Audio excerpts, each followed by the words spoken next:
ጤና ይስጥልን ከዋስ ሚዲያ ውድ አድማጭ ተመልካቾች እንደምን አላችሁ? እነሆ የአውደ ግንባር መረጃዎች ወደ እናንተ የሚደርሱበት ሰዓት ላይ እንገኛለን። እነሆ ዋና ዋናዎቹን በቅድሚያ እናስደምጣችሁ። የአፋብን የተለያዩ አደረጃጀቶች ነፃ በወጡ ቀጠናዎች ጊዜያዊ የሲቪል አስተዳደር መዋቅር የመዘርጋትና የህዝባዊ መድረኮችን አጠናክረው ስለመቀጠላቸው ተሰምቷል። በጎንደር የጀኔራል ባንታባት አንደኛ ኮር 23ኛ ነበልባል ክፍለ ጦሮች አመራሮች ከፎገራ ጊዜያዊ አስተዳደር ጋር የውይይት መድረክ ያዘጋጁ ሲሆን በተመሳሳይ በወሎ ግንባር አንደኛ እዝ ነፃ ባወጣው የደላንታ ወረዳ ጊዜያዊ ሲቪል አስተዳደር መዋቅር ስለመዘርጋቱ ተሰምቷል። በዝርዝር አጠናቅረን ይዘነዋል። ዓለም አቀፉ የጋዜጠኞች መብት ተሟጋች ሲፒጄ ኢትዮጵያ ውስጥ በእስር ላይ የሚገኙ ጋዜጠኞች የተከሰሱበትን የሽብር ወንጀል አምነው ይቅርታ እንዲጠይቁ ተደርጎባቸዋል ያለውን ግፊት አውግዟል። ውድ አድማጭ ተመልካቾች መረጃችን ሲቀጥልም እንደዚሁ በተለያዩ አካባቢዎች የተካሄዱ ህዝባዊ መድረኮችን አካተን ይዘናል። በሸዋ ግንባር የሰባት ለሰባ ክፍለ ጦር ወታደራዊ ቁመናውን በማዘመን ለሁለንተናዊ ድልና ለግዳጅ ራሱን ዝግጁ አድርጓል። ይህም ሌላኛው ጉዳያችን ነው። የጎንደር ጠቅላይ ግዛት በላይ እዝ 208ኛ ራስ አሞራ ውብነህ ኮር የእዙ ከፍተኛ አመራሮች የኮርና ጥሪ የተደረገላቸው የክፍለ ጦር አመራሮች በተገኙበት በስፋት የምክክርና ግምገማ መድረክ አካሂዷል። የአንደኛ እዝ 14ኛ ኮርም ለተከታታይ ቀናት ሲያደርግ የቆየውን ጥልቅ ግምገማ በስኬት በማጠናቀቅ ድርጅታዊና ወታደራዊ ተልዕኮን ለማስፈጸም ብቁ ናቸው ያላቸውን አመራሮች አደራጅተዋል። ውድ አድማጭ ተመልካቾች እነዚህ መረጃዎች በዝርዝር እየተመለከትን እንቆያለን። አብራችሁን ሁኑም። እነሆ ወደ ዝርዝር መረጃችን እንሸጋግራለን። ከወሎ ግንባር መረጃችን ነው የምንጀምረው። በአፋብን አንደኛ እዝ 14ኛ ኮር ለተከታታይ ቀናት ሲያደርግ የቆየውን ጥልቅ ግምገማ በስኬት አጠናቆ ድርጅታዊና ወታደራዊ ተልዕኮ ለማስፈጸም ብቁ ናቸው ያላቸውን አመራሮች አደራጅቷል። በግምገማውም የኮርና በስሩ ያሉ የክፍለ ጦር አመራሮች የተሳተፉ ስለመሆናቸው ነው ለማወቅ የተቻለው። ይህ አደረጃጀት በየደረጃ ያሉ አርበኞችን አፈጻጸምና ብቃት መሰረት በማድረግ የተከናወነ ሲሆን የኮሩን የወደፊት ድርጅታዊና ወታደራዊ ተልዕኮችም በተሻለ ቁመና ለማስፈጸም ያለም ነው ብሏል። በዚህ መሰረትም በተለይ በዚህ የአንደኛ እዝ የ14ኛ ኮር አመራሮች ቃለ መሐላ በመፈጸም የአካባቢውን ሁኔታም በስርዓት ለማስተዳደር ቃል ገብተዋል። በዚህ መሰረትም የ14ኛ ኮር አመራሮች ነው አዲስ የተመደቡት። በርካታ ቢሆንም ለአብነት ያክል የተወሰኑትን እንገራችሁ። አርበኛ ሰለሞን አሊ የኮሩ ሰብሳቢ ሲሆን፣ አርበኛ እንዳሻው ጌታውን ወታደራዊ አዛዥ፣ አርበኛ ሱልጣን የሱፍ የፖለቲካ መምሪያ ኃላፊ፣ አርበኛ ሲሳይ አዲስቱ የሎጂስቲክ መምሪያ እንዲሁም አርበኛ ሞላ ባተ ዘመቻ መምሪያ ሆነው ተሰይመዋል። ስልጠና መምሪያውን አርበኛ ጌትነት አለሙ እንደዚሁም የወታደራዊ አስተዳደርን አርበኛ ገረመው አልታሰብ በምክትልነት እንዲመራ ሲደረግ የመሐንዲስ ክፍሉን አርበኛ ተስፋዬ ገዱ፣ የሰው ኃይል አርበኛ ቢያመሽ መኮንንና ሌሎችም እንደየደረጃቸው እንደየሙያቸውና እንደየዘርፉ ስለመቀመጣቸው ነው ለማወቅ የተቻለው። ሁለትና ክልላችሁ በቃል አቀባይነት አርበኛ ይመር ኃይሌ ኮሩን የሚያገለግል ሲሆን የጤና መምሪያ ዘርፉን ደግሞ ዶክተር ዘላለም አዳነ እንዲመራ ተደርጓል። ውድ አድማጭ ተመልካቾች በሌላኛው የወሎ ግንባር ቀጠና እንደዚሁ በደላንታና በጎሽ ሜዳ ህዝባዊ ውይይቶች ተጠናክረው ሲቀጥሉ አንደኛ እዝ ነፃ ባወጣው በደላንታ ወረዳ ጊዜያዊ ሲቪል አስተዳደር መዋቅርን አቋቁሟል። ይህ አዲስ የጊዜያዊ አስተዳደር አደረጃጀት በአካባቢ የሚገኙ ህዝባዊና ማህበራዊ ተቋማት አገልግሎታቸውን ያላንዳች መቆራረጥ ለህብረተሰቡ እንዲሰጡ ለማስቻል የህዝቡን የዕለት ተዕለት እንቅስቃሴ ሰላማዊ ማድረግና የልማት እንዲሁም የጸጥታ ስራዎችን በበላይነትና በባለቤትነት ለመምራት የታሰበ ነው። በዚህ መሰረትም የደላንታ ወረዳ ጊዜያዊ ሲቪል መዋቅር ሲዋቀር የአንደኛ ጊዜ የፖለቲካ መምሪያ ምክትል ኃላፊ አርበኛ ስንታየው ተስፉና የህዝብ አስተዳደር መምሪያው አርበኛ አበበ ቀዮ ተገኝተዋል።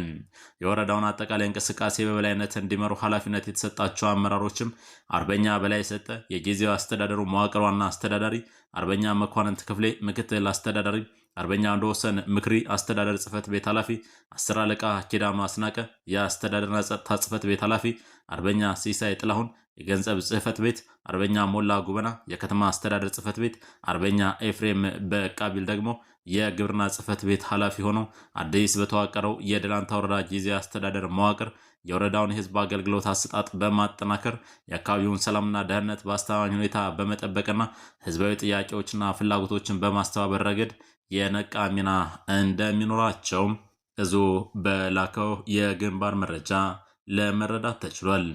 ወደ አድማጭ ተመልካቾች በዚያው በደላንታ ወረዳ በቅርብ ርቀት ወደ ደሴ በሚወስደው አውራ ጎዳና ቀጠና በምትገኘው የጎሽ ሜዳም ህዝባዊ ውይይት ስለመደረጉ የደረሰ መረጃ ያሳያል። በጎሽ ሜዳ ከፍተኛ ቁጥር ያለው ህዝብ በተገኘበት ህዝባዊ ስብሰባ ዛሬ የተካሄደ ሲሆን የምኒልክ ዕዝ ከፍተኛ አመራሮችም ተገኝተዋል። በዚያ አበይት ህዝባዊ መድረክ ላይ የትምህርትና ስልጠና መምሪያ ኃላፊው፣ የህዝብ አስተዳደር መምሪያ ኃላፊና የ11ኛ ኮር የፖለቲካ ዘርፍ ኃላፊን ጨምሮ የሲቪል መዋቅር አመራሮችም ተገኝተዋል።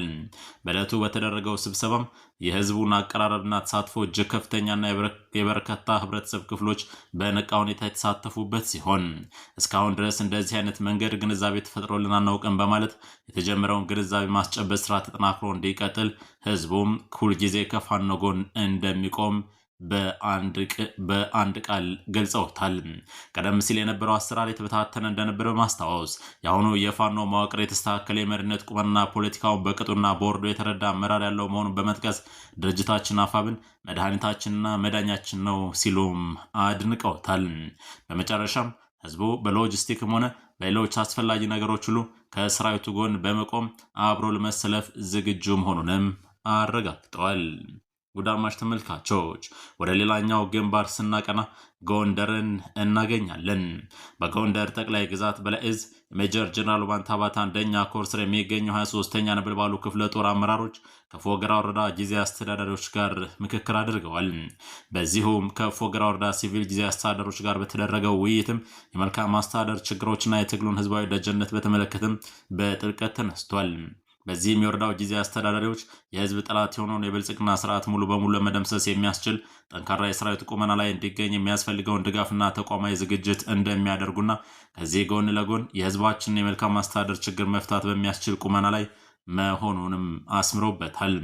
ውይይቱ ላይ የተገኙት የአፋብን ጎንደር ጠቅላይ ግዛት በላይ ዕዝ የሜጀር ጀነራል ባንታባት አንደኛ ኮር ዋና ሰብሳቢ አርበኛ አመኑ አለማንተም በተነሱ ሀሳቦች ላይ አስተያየትና የቀጣይ ተግባራት አቅጣጫዎችን አስቀምጠዋል።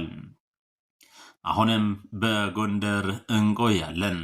በሌላኛው የጎንደር ግንባር የጎንደር ጠቅላይ ግዛት በላይ ዕዝ የ208ኛ ራስ አሞራ ውብነህ ኮር የዙ ከፍተኛ አመራሮች የኮርና ጥሪ የተደረገላቸው የክፍለ ጦር አመራሮች በተገኙበት ስፋትና ጥልቀት ያለው ምክክርና ግምገማ መድረክ አካሂዷል። በዚህም የዝራይ ክፍለ ጦር፣ የአያሌው ብሩ ክፍለ ጦርና የሰሜን ብርቅዬ ክፍለ ጦር ስራ አስፈጻሚዎች የተገኙ ሲሆን ውይይቱም ሐምሌ 5 ላይ ይፋ በተደረገ የጎንደር አንድነትን ለማብሰር የተካሄደበትን ለአስጨራሽና ከፍተኛ መስዋዕትነት የተከፈለበትን ሂደት በመገምገም የተገኘውን አንድነት አጽንቶ ማስቀጠልና ኮሩ ቀጣይ ሊያከናውናቸው የሚገቡ ተግባራትን በዝርዝር ማቀር ላይ ያተኮረ ነበረም። በዚህ ውይይት መድረክ ላይ የተሳተፉት የዙ አመራሮች አንድነታችን በብዙ ጀግኖች መስዋዕትነት በደምና ላብ የተገኘ በመሆኑ ይህንን መስዋዕትነት የማያከብሩ እዝና ተቋማዊ ሰንሰለትን የማይከተሉ እንዲሁም ከትግል ይልቅ ትግል ፍላጎታቸውና ስሜታቸውን የሚያስቀድሙ አካላት ከሰራዊቱና ከህዝቡ ተቃራኒ የቆሙ በመሆናቸው ልንታገላቸው ይገባል ብሏል። በተቋማዊ አሰራር ላይ ቅሬታ ያለው ማንኛውም አካል በየቁጥቋጦ ስር ከመግለጽ ይልቅ ድርጅታዊና ተቋማዊ መርህን ተከትሎ ቅሬታውን ለዙ ቅሬታ ሰሚ ኮሚቴ ማቅረብ እንዳለበትም የመፍትሄ አካል መሆን እንዳለበት አስገንዝበዋል። ስለሆነም የሰራዊቱን ወታደራዊ ዝግጅትና ተቋማዊ አወቃቀር ማጠናከር፣ ለቀጣይ ወታደራዊና ፖለቲካዊ ግዳጆች ሙሉ ዝግጁነት መፍጠር፣ ከህዝቡ ጋር ያለውን ፖለቲካዊና ማህበራዊ ቁርኝት ወደ ላቀ ደረጃ ማሸጋገር፣ የተጣለብንን ህዝባዊ ኃላፊነት በብቃት መወጣት ያካተቱ ወሳኝ የቀጣይ አቅጣጫዎችን በማስቀመጥ ተቋጭቷል። የእዙ የህዝብ ግንኙነት መምሪያ እንዳደረሰው ወደ ሸዋ ስናቀና የሰባት ለሰባ ክፍለ ጦር ወታደራዊ ቁመናውን በማዘመን ለሁለንተናዊ ድልና ለግዳጅ ራሱን አዘጋጅቷል። የአፋብን ሸዋ ጠቅላይ ግዛት አሳምነው ዕዝ 7 ለ7 ክፍለ ጦር በተቋማዊና ወታደራዊ ብቃቱን ይበልጥ የሚያጠናክርበትን ሰፊ ተሃድሶ መርሃ ግብር በደማቅ ሁኔታ አካሂዷል። በዚህም ለግማሽ ምዕት ዓመት ያህል የዘነበበትን የመከራና የጭቆና ደውፍ ለመመከት የአማራ ህዝብ አምጦ የወለዳቸውን እንቁ የዘመናችን የቁርጥ ቀን ልጆች መካከል አንዱ የሆነው 7 ለ7 ክፍለ ጦር በህዝብ ከመጥፋትና ከውርደት ታድጎ ወደ ታሪካዊ ክብር ማማ ለማሸጋገር ራሱን ለህዝባዊ ዓላማ አሳልፎ የሰጠ የትግል ግንባር ቀደም ኃይል ነው ብለውታል። ለ13ኛ ጊዜ በጥላት ወረራና በእሳት ከተቃጠለው የደም ምድር ከአጣዬ ማህበረሰብ ተሰባስቦ የተደራጀ መሆኑም ልዩ ያደርገዋል ብሏል።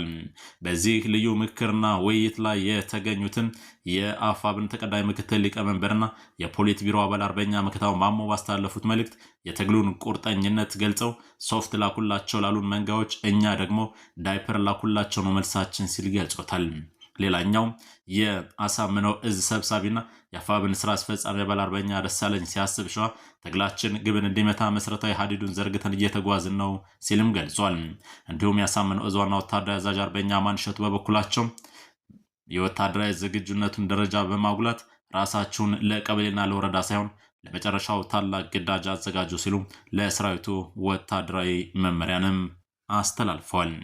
ወደ አድማጭ ተመልካቾች መረጃችን ሲቀጥል የመጨረሻ ወዳደረግነው ነው በቀጥታ የምናልፈው። የዓለም አቀፉ የጋዜጠኞች መብት ተሟጋች ድርጅት ሲፒጄ የኢትዮጵያ መንግስት በእስር ላይ የሚገኙ ጋዜጠኞችን የተከሰሱበትን የሽብር ወንጀል አምነው ይቅርታ እንዲጠይቁ ተደርጎባቸዋል አድርጎባቸዋል ያለውን ግፊት አውግዟል። ለጋዜጠኞች መብት የሚሟገተው ተቋሙ የኢትዮጵያ ባለስልጣናት ላለፉት 3 ዓመታት ፍትህን እየጠበቁ በእስር ቤት የሚገኙትን 5 ጋዜጠኞች ነጻነታቸውን ለማግኘት በግጭት ውስጥ ተሳትፎ እንደነበራቸው አምነው ይቅርታ እንዲጠይቁ ከማስገደድ ይልቅ በአስቸኳይ እንዲለቀቁ ትላንት ባወጣው መግለጫ ለኢትዮጵያ ባለስልጣናት ጥሪ አቅርቧል። በአማራ በተቀሰቀሰው አለመረጋጋት ላይ በሰሯቸው ዘገባዎች ምክንያት 5ቱ ጋዜጠኞች የሽብርተኝነት ክስ ተመስርቶባቸው የታሰሩት ከ3 ዓመት ገድማ በፊት እንደነበርም አስታውሷል። ጋዜጠኛ ጎበዜ ሲሳይ፣ መስከረም አበራ፣ ገነት አስማማው፣ ዳዊት በጋሻውና አባይ ዘውዱ ጠበቃ የሆኑት ሰለሞን ገዛኸኝን ዋቢ አድርጎ የሰራው ይኸው የሲፒጄ ዘገባ ራሳቸውን ወንጀለኛ የሚያደርግ የይቅርታ ደብዳቤ አንጽፍም ብለዋል። አክለውም ጠበቃው የእስር ቤት ኃላፊዎች ደንበኞቻቸው በጋዜጠኝነት መስራት እናቁማለን የሚል ቃል ገብተው ጭምር የተባለውን ደብዳቤ እንዲጽፉ እንዳስፈራሯቸውና ከሌሎች እስረኞች እንደነጠሏቸውም መግለጻቸው ጠቅሷል።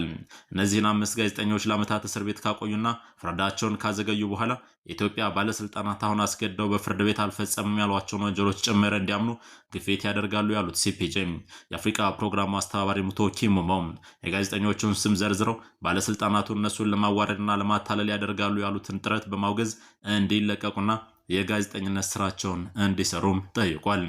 ሲፒጄ አያይዞ 300 ፖለቲከኞች፣ ጋዜጠኞችና ሌሎች በአማራ ክልል ካለው ግጭት ጋር በተገናኘ በሽብር ወንጀል የተከሰሱ የይቅርታ ደብዳቤ እንዲፈርሙ መጠየቃቸውንም መገናኛ ብዙሃኑ ዘግቧል። ወደ ዋስ ሚዲያ ቤተሰቦች አድማጭ ተመልካቾች የዕለቱ መረጃችን በዚሁ ተቋጭቷል። ስላደመጣችሁ እናመሰግናለን። የዩቲዩብ ቻናላችንን ላይክ፣ ሼርና ሰብስክራይብ በማድረግ እንድትወዳጁ በመጋበዝ እሰናበታለሁ።